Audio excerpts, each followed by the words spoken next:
In the previous video, we took a broad look at comprehensive sex education, which is the philosophy behind the revised Ontario Health Curriculum and most sex education programs around the world.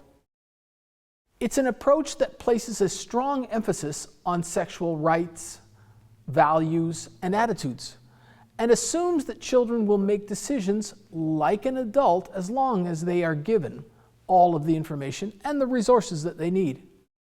Now that we've covered what CSE is, let's look at some of the claims CSE makes about why sex education should be taught this way. First, supporters of CSE say that it reduces teen pregnancies. That's an excellent goal, but the stats don't support the claim. In Canada, for example, the province of New Brunswick switched to using a CSE curriculum in 2005. Between 2006 and 2010, teen pregnancies increased by 40%, while rates in most other provinces went down. Clearly, comprehensive sex education is leaving serious gaps when it comes to promoting health and wellness among our kids and teens.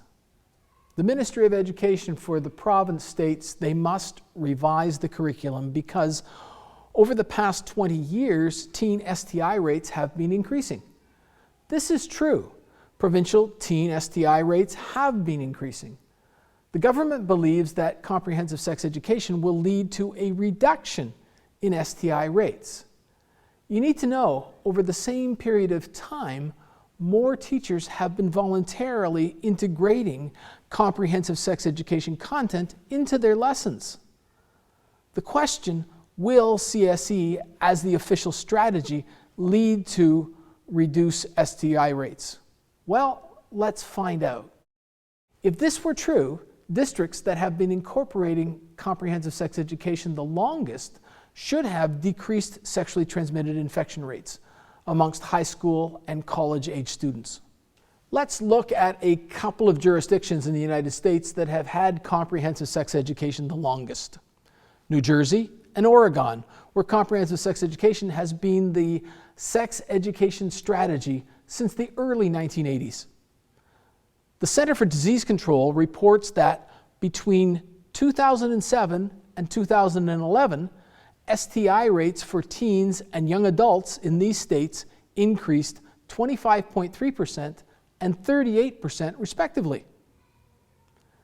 Compare this to a state like Hawaii, which over this same time period did not have any mandatory sex education. In Hawaii, the STI rates for teens and young adults only increased 5% over the same time period.